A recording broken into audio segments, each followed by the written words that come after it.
Johnny Johnny క్యా Kahani. Yes, ఇప్పుడు ఇదే టాలీవుడ్ లో సంచలనమైంది. టాప్ కొరియోగ్రాఫర్ గా ఉన్న జానీ మాస్టర్ ఇప్పుడు అత్యాచార ఆరోపణలను ఎదుర్కొంటున్నారు. సో దానికి సంబంధించి బ్రేకింగ్ ఫాలోఅప్ లోకి వెళ్ళిపోదాం. జానీ మాస్టర్ పై అత్యాచారం కేసు నమోదైంది. జానీ మాస్టర్ లైంగికంగా వేధిస్తున్నాడని రాయదుర్గం పోలీస్ స్టేషన్ లో ఒక మహిళా కొరియోగ్రాఫర్ కంప్లైంట్ ఇచ్చింది. అత్యాచారంతో పాటు తనను చాలాసార్లు బెదిరించి గాయపరిచాడని కూడా అందులో పేర్కొంది. రాయదుర్గం పిఎస్ లో జానీ మాస్టర్ పై 0 ఎఫ్ఐఆర్ నమోదు చేశారు.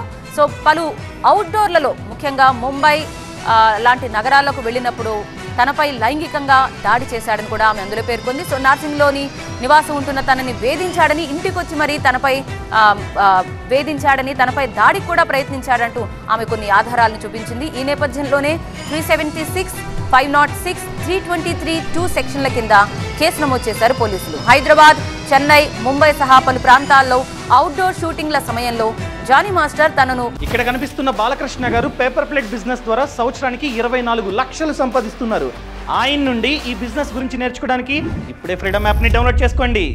లైంగికంగా వేధించడమే కాకుండా ఇప్పుడు పూర్తిగా పని ఇవ్వకుండా పక్కకు పెట్టి తనని మానసికంగా వేధిస్తున్నారంటూ కూడా ఆమె అందులో పేర్కొంది.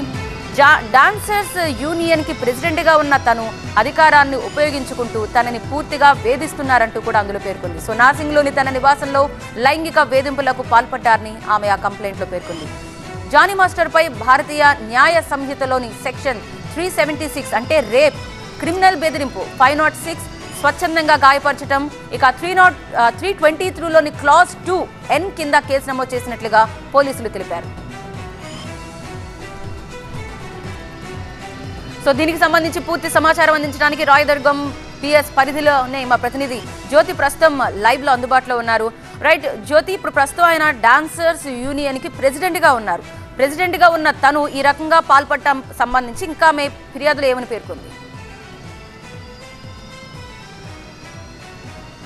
ప్రముఖ కొరియోగ్రాఫర్ అయినటువంటి జానీ మాస్టర్ మీద లైంగిక వేధింపుల కేసు నమోదు చేశారు. అయితే యూపీకి చెందినటువంటి ఒక మహిళ 2019 నుంచి జానీ మాస్టర్ దగ్గర అసిస్టెంట్ కొరియోగ్రాఫర్గా పనిచేస్తూ ఉన్నారు. ఈ నేపథ్యంలో రాయదుర్గం పిఎస్లో ఈ కేసు 0 ఎఫ్ఐఆర్ను చేయడం జరిగింది. ఆ తర్వాత నార్సింగి పోలీస్ స్టేషన్కు ఈ కేసుని బదిలీ చేసినట్టుగా కూడా తెలుస్తుంది. అయితే ప్రధానంగా చెన్నై, ముంబై, హైదరాబాద్తో సహా వివిధ నగరాల్లో ఎప్పుడైతే వీళ్ళు అవుట్డోర్ షూట్స్కి వెళ్తూ ఉంటారో అక్కడ కూడా తన మీద లైంగికంగా వేధింపులు గురి చేయడమే కాకుండా దూషించడము, అంతేకాకుండా గాయపరచడం లాంటివి కూడా చేశారంటూ మహిళ ఆ ఫిర్యాదులో పేర్కొనడం జరిగింది.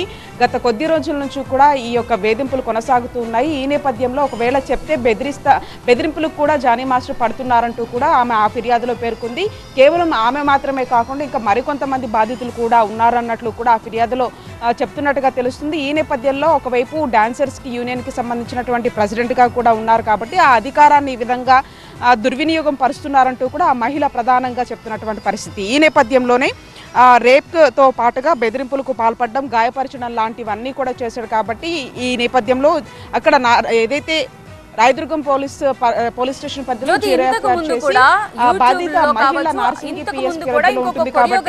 సతీష్ అనే కొరియోగ్రాఫర్ కూడా పలు ఆరోపణలు చేశారు.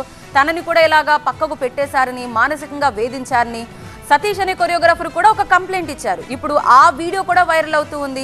ఈవెన్ అతను ఆ ఇంటర్వ్యూలో మెన్షన్ చేశారు, తను ఒక మహిళా కొరియోగ్రాఫర్ని ఈ రకంగా వేధిస్తూ ఈవెన్ తను మాత్రమే కాకుండా తన కుటుంబ సభ్యులు కూడా ఆమెపై దాడి చేశారని కూడా, దౌర్జన్యం చేస్తున్నారు ప్రెసిడెంట్ అనే ఒక పదవిని ఉపయోగించుకుంటూ అంటూ ఆయన ఆ ఇంటర్వ్యూలో కూడా చాలా స్పష్టంగా చెప్పారు. ఇప్పుడు ఆ కేసు కూడా ఉందా? అతనిచ్చిన కేసు కూడా ఉందా?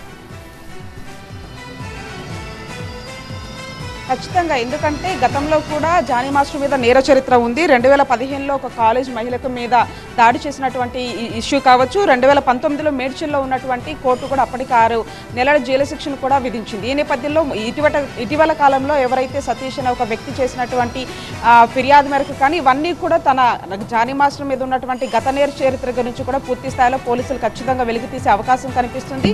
కేవలం ఇప్పుడు వచ్చినటువంటి ఈ కేసు మాత్రమే కాదు, గతంలో కూడా ఈ కేసులన్నీ ఉన్నాయి కాబట్టి అప్పటికి మేడ్చల్ కోర్టు కూడా 6 నెలల జైలు శిక్షణ విధించినటువంటి అంశం కూడా అప్పుడు వెలుగులోకి వచ్చింది కాబట్టి పూర్తి స్థాయిలో గత నేర చరిత్ర కావచ్చు, ఇటీవల కాలంలో నమోదైనటువంటి కేసులు కావచ్చు, ఇవన్నీ కూడా ఖచ్చితంగా బయటకు తీసి పూర్తి స్థాయిలో కూడా విచారణ అయితే చేస్తారు.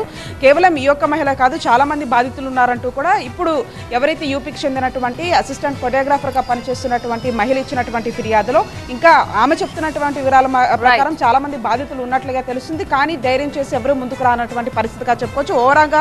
ఓవరాల్గా మాత్రం ఇప్పుడున్నటువంటి ఈ కేసు సంబంధించి మాత్రం అసలు జానీ మాస్టర్ ఏం చెప్తారన్న వర్షన్ కూడా వినాల్సినటువంటి అంశంగా చెప్పుకోవచ్చు. మొత్తంగా కూడా జీరేఎఫ్ఐఆర్ చేసినటువంటి రాయదుర్గం పోలీసులు నార్సింగి పిఎస్కి మాత్రం బదిలీ చేశారు. దీనికి సంబంధించి పూర్తి స్థాయిలో కూడా పోలీసులు విచారణ చేసేటటువంటి అవకాశం కనిపిస్తుంది. Thank you Jyothi. డీటెయిల్స్